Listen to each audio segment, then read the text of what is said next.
আসসালামু আলাইকুম ভিউয়ার্স, কেমন আছেন সবাই? আশা করি সবাই অনেক ভালো আছেন। আজকে অনেক দিন পরে আবার হাজির হয়েছি একটা শাড়ি টিউটোরিয়াল নিয়ে। যদিও এই টিউটোরিয়ালটা সেই 19 সালেই করা ছিল, অনেক দিন আগে টিউটোরিয়াল। যাই হোক, এখানে প্রথমে আমি হাফ সিল্ক শাড়ি নিয়ে নিয়েছি। এর আগেও আমি হাফ সিল্ক শাড়িতেই করেছি, আপনারা অন্য সুতি বা তাঁত শাড়িতেও করতে পারবেন। এখানে আমি শাড়িটিকে বিছিয়ে নিয়েছি। আগে এভাবে নিচে পলিথিন দিয়ে এরপর শাড়ি বিছিয়ে করতাম।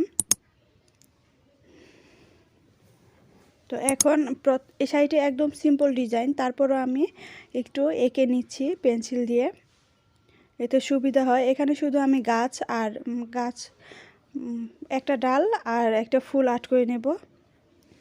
এখানে ফুলটা পেন্সিল দিয়ে আগে এঁকে নিয়েছি। আমি ভিডিওটা দেখাচ্ছি যাতে আপনাদের সুবিধা হয় পেন্টিং করতে। এখানে আমি ফেব্রিক কালার নিয়ে নিয়েছি।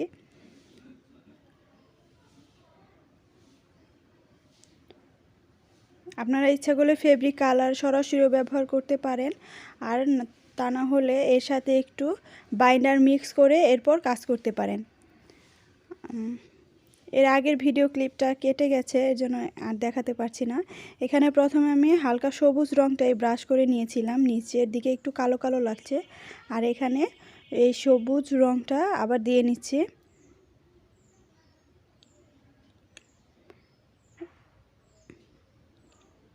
এভাবে ডাল টেনে নিব এবং প্রতিটি ডালের আগায় একটি করে ফুল থাকবে। তো একদম সিম্পল একটা ডিজাইন করছি, এটা হলো আঁচলের মধ্যে। এরপর কুচিতে যাবে, সেখানেও একইভাবে ডিজাইন করা হবে। এখানে আমি ছোট বড় দিয়ে নিচ্ছি যাতে দেখতে সুন্দর লাগে। আপনারা ভ্যালেন্টাইন ডে উপলক্ষে লাল শাড়ি করতে পারেন।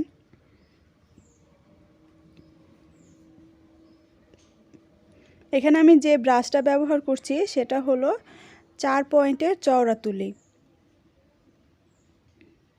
এখানে ডালগুলো আমার দেওয়া হয়ে গেছে। এখন এই ডালের আগায় একটি করে ফুল দিব। ফুলগুলো আমি সাদা দিয়ে নিচ্ছি।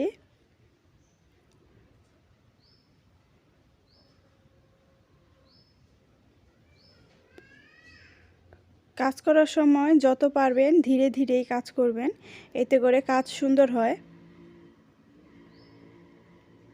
অনেকে ভাবেন যে রঙগুলো যেহেতু এক্সট্রা রং দেওয়া হয় তাই উঠে যাবে, কিন্তু রঙগুলো উঠে না। আর আপনারা কাজ করার পরে অবশ্যই রোদে শুকিয়ে নেবেন। 2 দিন যদি পারেন শুকিয়ে নেবেন, বা 24 ঘন্টা রোদে শুকালে এরপর আয়রন করবেন, তাহলে আর রঙটা উঠবে না। আর যত পারবেন 7 দিনের মধ্যে না ধোয়ার চেষ্টা করবেন। এভাবে রঙটা স্থায়ী হয়ে যাবে যদি 7 দিন না ধোয়া হয় এবং রোদে শুকানো হয়, তাহলে এই রঙগুলো ওঠার আর কোনো চান্সই থাকে না। তারপরেও যত পারবেন সতর্কতার সাথে চেষ্টা রাখবেন, যেমন ধোয়ার সময় অল্প ডিটারজেন্ট ব্যবহার করবেন এবং বেশি ঘষাঘষি করে না ধোয়াই ভালো। যাই হোক, এভাবে ফুলগুলো আমি সব দিয়ে নিচ্ছি। সবগুলো এই ডাটের আগায় একটা করে ফুল দিয়ে নিচ্ছি। ফুল দেওয়া হয়ে গেছে। শাড়িটা খুব সিম্পলের মধ্যেও করলে আশা করি আপনাদের ভালো লাগবে। সবগুলো সাদা ফুল হয়ে গেছে। এখন এর মাঝে আমি হালকা কমলা বা ইট রঙের যে রঙটা রয়েছে সেটা দিয়ে নিচ্ছি, এবং হলুদ রঙটাও দিয়ে নিব। এটা একদম মাঝে দিচ্ছি এবং তার সাইড দিয়ে আমি হলুদ রঙটা দিয়ে নিব, তাহলে ফুলটা দেখতে আরেকটু রিয়েলিস্টিক লাগবে।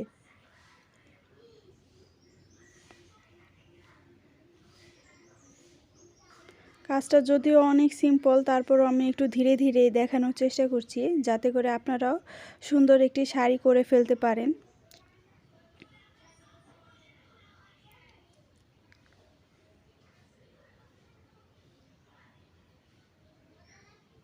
এভাবে ডটটার চারদিক দিয়ে আমি প্রথমে হলুদটা দিয়ে এরপর ডটটাকেও একটু বড় করেছি।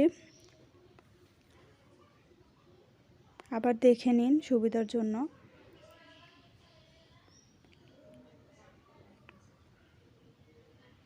এখানে যে তুলিটা ব্যবহার করেছি সেটা হলো একদম 0 পয়েন্টের তুলি।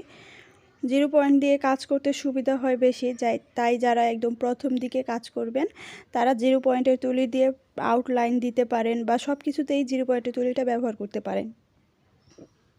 এখন এটাও লেমন যে কালারটা সেটা দিয়ে এভাবে পাতার মতো টেনে নিচ্ছি। একদম সহজ, মানে সবথেকে সিম্পল বললে এটাকে মনে হয় বোঝায়। একদম সিম্পল একটা শাড়ি করছি। তারপরও শাড়িটা এখানে ভিডিও আপলোড দিতে দিতে 8 মিনিট হয়ে গেছে, 8 মিনিটের বেশি। অনেক দ্রুত দেখানোর চেষ্টা করেছি। যে এইভাবে এই সম্পূর্ণ আঁচলটা হয়ে গেছে, আঁচলটা এরকমই থাকবে। বা আবার একটু আপনারা চাইলে মাঝে মাঝে অন্য কালারও দিতে পারেন। এরপরে আমি অন্য কালারও দিব, হলুদ কালার ফুল দিব, সেটা কুচিতে দিয়ে দিচ্ছি। তো আঁচলটা এভাবে শেষ হয়ে গেছে। আঁচলের মাপ রাখতে পারেন আপনারা 3 হাত, 3 হাত আঁচল রাখলে এরপর যে বুকের কাজটা করে নেবেন এবং তারপরে 2.5 হাত বাকি রেখে কুচিতে কাজটা করতে পারেন। যদিও যার যার মাপ অনুসারে করলে বেশি সুবিধা হয়। তারপরে এই মাপটা বলে দিলাম। এখানে এখন একটা বর্ডার টেনে নেব। আর বর্ডার টানার আগে একটা জিনিস, এখানে 1 ইঞ্চি পরিমাণ জায়গা রাখবেন, যেটা হলো সেলাইয়ের জন্য চলে যাবে। এর উপরে আমি বর্ডারটা টেনে নিচ্ছি। বর্ডারটা হলো একদম সাদা রঙটা দিয়ে, এর সাথে হালকা বাইন্ডার মিক্স করে নেবেন বা সরাসরিও দিতে পারেন। তো এভাবে শুধু টেনে নিচ্ছি, তাহলেই বর্ডার হয়ে যাবে। বর্ডার হলে আপনার শাড়ি একটুখানি হলেও বেশি গর্জিয়াস হবে, যেহেতু একদম সিম্পল কাজটা করেছি। আর মনে হবে যে সাদা ফুলের সাথে সাদা বর্ডারের ফুলগুলো নিচে পড়ে আছে এইভাবে। তো যাই হোক, বর্ডারটা আপনারা ইচ্ছা করলে যদি শাড়ি অংশটুকু সেলাই করেন, এরপরে টার্সেল লাগাতে পারেন, সাদা টার্সেল বা সবুজ, তাহলে কিন্তু শাড়িটা আরেকটু সুন্দর লাগে। আমি টার্সেল লাগানোর ভিডিও দিয়েছি আগে, সেটা আপনারা চাইলে ডিসক্রিপশন বক্সে লিংক থেকে দেখে নিতে পারেন। এভাবে আমি সম্পূর্ণ বর্ডারটি দিয়ে নিচ্ছি। ভিউয়ার্স, শাড়িটা সুন্দরভাবে মেলানো। এখানে যেই ভিডিওটুক ছিল আপনাদের দেখিয়ে দিচ্ছি। এখানে এই কুচির অংশটুকু নিচে বর্ডার দিয়ে নিয়েছি, একটুখানি বাদ রেখেই করেছি। আর এখানে হলুদ ফুল দিয়েছি, 2টা ফুল দিয়েছি।